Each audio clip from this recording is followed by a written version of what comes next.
Cześć, dzisiaj podsumuję dla Was nasz wyjazd motocyklowy na Bałkany. Opowiem, ile taki wyjazd może kosztować, od paliwa, przez noclegi, aż po jedzenie. Podzielę się też kilkoma praktycznymi poradami, które mogą Wam się przydać, jeśli planujecie podobną wyprawę. Jeśli zastanawiacie się, czy warto jechać na Bałkany motocyklem, ten film jest właśnie dla Was. Zaczynamy.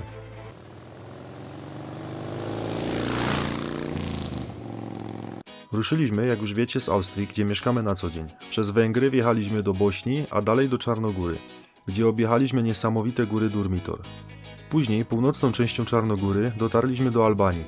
Trasa SH20, a dalej przeprawiliśmy się promem przez jezioro Koman. Kolejny etap to Kosowo, Macedonia z pięknym jeziorem Ohryd, a następnie Grecja i urokliwe Papingo.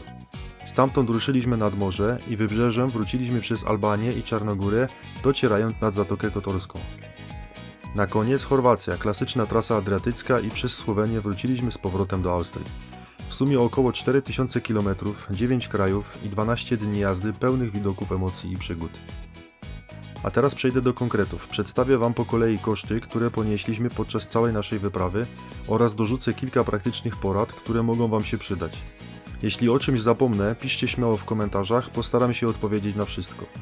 Nie zapomnij też zajrzeć do całej serii z tej wyprawy na mój kanał, a także do innych filmów, m.in. z Rumunii z tamtego roku, czy mojego solowego wyjazdu do Serbii w tym roku. Jest też sporo innych ciekawych materiałów, więc warto zostać na dłużej. No i oczywiście zostawcie suba, jeśli jeszcze tego nie zrobiliście. A teraz zaczynamy. Zaczniemy może od noclegów. Jeżeli chodzi o noclegi, spaliśmy naprawdę w różnych miejscach, od prostych małych domków, przez prywatne mieszkania, hotele, drewniane chatki, aż po kempingi. Najtańszy nocleg mieliśmy w Pluzinę w Czarnogórze. Zapłaciliśmy tam 150 euro za 2 noce dla 5 osób, więc naprawdę super cena i to jeszcze ze śniadaniem.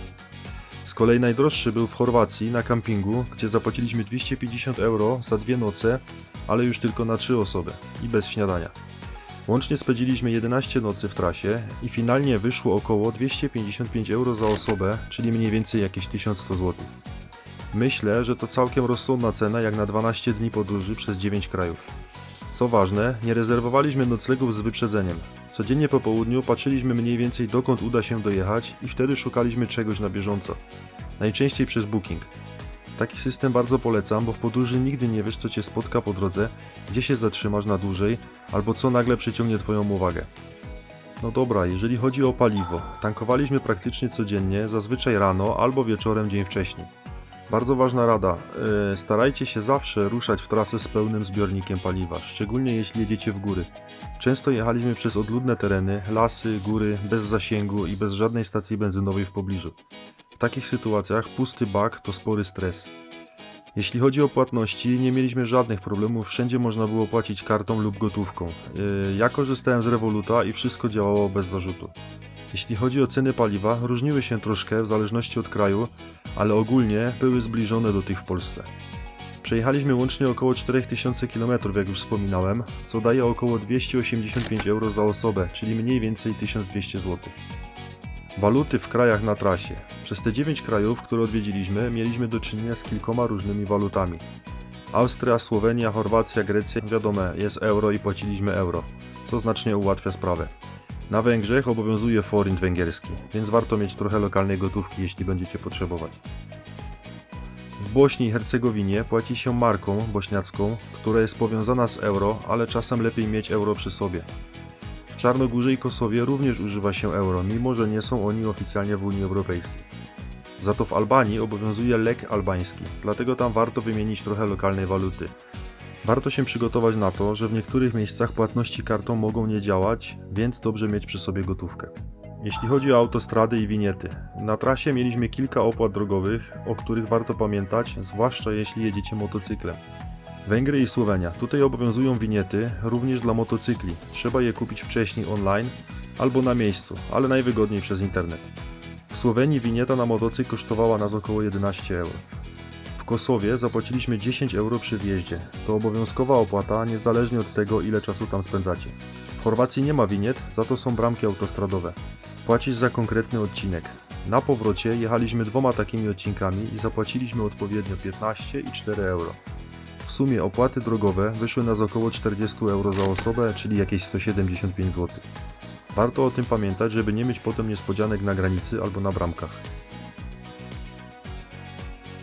Restauracje, zakupy, jedzenie. Jeśli chodzi o jedzenie, to właśnie tutaj najwięcej uciekło pieniędzy. Obiady, lokalne piwo, przekąski, kawa, ciasto i tym podobne rzeczy. Codzienne przyjemności, które mocno wpływają na budżet, ale też robią klimat całej wyprawy. Na przykład w Papingo w Grecji zapłaciliśmy 45 euro za kawę i ciasto na 3 osoby. No trochę drogo. Z kolei obiad nad morzem, również w Grecji, wyszedł nas 94 euro za 3 osoby. Więc miejscówka i lokalizacja robią swoje. Ale dla kontrastu, w górskich terenach Albanii czy Czarnogóry było już zdecydowanie taniej. Często jedliśmy bardzo dobrze za naprawdę rozsądne pieniądze. Staraliśmy się jeść w restauracjach praktycznie codziennie, głównie po to, żeby spróbować lokalnych smaków. Nie oszczędzaliśmy za bardzo na jedzeniu i nie żałujemy tego w ogóle. Łącznie na jedzenie i napoje wyszło około 340 euro za osobę, czyli jakieś 1450 zł.